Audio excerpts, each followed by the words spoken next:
ایک آدمی نے کہا اللہ کے رسول میں نے بڑا ظلم کیا ہے، اے اللہ کے رسول میں نے بڑی بچیوں کو مارا اس طرح، تو میری معافی ہو سکتی؟ اسے پوچھا گیا اور تجھے مارتے وقت کبھی خیال نہیں آیا؟ یہ کہنے لگا اللہ کے رسول ایک دفعہ مجھے بڑا خیال ہے، دوسری بچیاں تو ہوتی تو میں مار دیتا، بس ایک دفعہ ایسے ہوا مجھے ایک کام پڑ گیا گھر میں، امید تھی اللہ کو بیٹا عطا کرے گا، میں سفر پہ لمبے سفر پہ کئی مہینوں سالوں کے بھی بعد کا سفر ہوتے تھے، اے اللہ کے رسول صلی اللہ علیہ وسلم میں اپنی بیوی کو کہہ کے گیا اگر بیٹی ہوئی تو زندہ ہوتے اس کا گلا دبا دینا۔ اللہ کے رسول میں کچھ کئی سالوں کے بعد واپس آیا، تو 5-6 سال بعد واپس آیا، گھر میں آیا تو میں نے دیکھا ایک بیٹی بڑی خوبصورت اس کا، اور بعض مورخوں نے اس کا نام بھی لکھا ہے، اتنی خوبصورت تھی کہ ماں نے اس کا نام ہی جمیلہ رکھا ہوا تھا، ہے ہی سراپا خوبصورت، پاؤں سے لے کے سر تک بالوں تک خوبصورت، حسن کا ایک مجسمہ تھی وہ بچی۔ اے اللہ کے رسول میں گھر میں آیا، میں نے کہا کہ یہ وہ کیا ہوا تھا؟ میری بیوی نے بتایا کہ بیٹی ہوئی تھی، میں نے مار دی، ختم کر دیا، شکر ہے۔ پھر میں نے کہا یہ بچی گھر میں پھر رہی ہے کون ہے؟ میں نے کہا یہ میری بہن کی بچی ہے۔ اے اللہ کے رسول صلی اللہ علیہ وسلم بڑی خوبصورت، اور میرا تو یہ حال ہو گیا تو میں جب گھر میں آتے وہ مجھے گلے ملتی، اے اللہ کے رسول میں اس کے بغیر رہ نہیں سکتا تھا، یہاں تک کہ جب روٹی کھانے لگتے اللہ کے رسول میں لقمے کر کر کے اس کے منہ میں ڈالتا، اتنی خوبصورت، ایسا چاند کا ٹکڑا،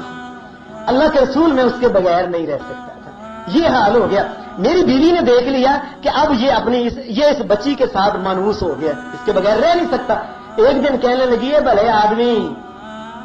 میں دیکھ رہا ہوں کہ دیکھ رہی ہوں اس کے بغیر نہیں رہ سکتا، یہ تیری وہی بیٹی ہے، آج ماشاءاللہ جوان ہو گئی ہے، میں نے اس لیے بتایا ہے کہ اب تیرا تو اس کے بغیر گزارا ہی نہیں ہوتا۔ اے اللہ کے رسول صلی اللہ علیہ وسلم وہ بچی جو میرے ساتھ جس طرح میرے گلے میں اپنے بازوؤں کے ہار وہ پرویا کرتی تھی، اے اللہ کے رسول دیکھتے میرا تو کلیجے میں پتہ نہیں آگ لگی دل۔ میں نے کہا اچھا، ایک دن میں نے اس کی ماں کو کہا ایسے کپڑے خوبصورت پہنا، وہ گلاب کا پھول لگ رہی تھی جس وقت اس کو کپڑے، میں نے اس کو لیا آؤ ذرا سیر کرنے، اے اللہ کے رسول میں اسے جنگل میں لے گیا، اے اللہ کے رسول صلی اللہ علیہ وسلم میں جنگل میں لے گیا، میں نے کہا تم کھیلو،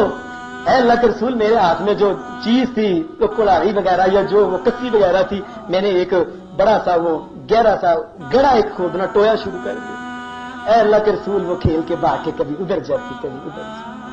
اے اللہ کے رسول اسے پتا نہیں تھا وہ کیا ہونے والا ہے، اور یہاں تک کہ کئی دفعہ اس طرح ہوتا ہے وہ جب میں مٹی جب کھودتا اس کی مٹی جو کھود کے میں کھینچتا میرے کپڑوں میں باہر کے آ کے میرے ابو کے کپڑوں کے مٹی وہ اس کو جھاڑنا شروع کر دیا، اللہ کے رسول اسے پتہ ہی نہیں تھا، یہاں تک کہ بڑا سا گڑا کھودا، میں نے اسے کہا اسے آؤ ادھر، وہ قریب آئی، میں نے کہا دیکھو کیا ہے، وہ ایسے آگے دیکھنے لگی، اے اللہ کے رسول میں نے دکا دے دیا، وہ ابو کہتی، میں اس کے اوپر کسی سے مٹی ڈال یہاں تک کہ وہ مٹی جو تھی اس کے منہ میں کبھی جاتی کبھی سر پہ پڑتی کبھی کسی کو ابو کہتی رہو، اے اللہ کے رسول صلی اللہ علیہ وسلم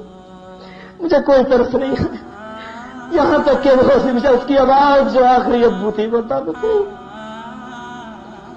اے اللہ کے رسول صلی اللہ علیہ وسلم ہم لوگ اس طرح بچیوں کے ساتھ، اللہ تبارک و تعالیٰ نے کہا یہ کس قدر ظلم کرتے ہو لوگوں نہ کرو، اور محمد رسول اللہ نے تو یہ بات کہی، آپ نے فرمایا لوگوں اللہ نے جس کو دو بیٹیاں عطا کی ان کے ساتھ اگر کوئی اچھا سلوک کرتا ہے اور میں قیامت کے دن جب اللہ کے سامنے آئے گا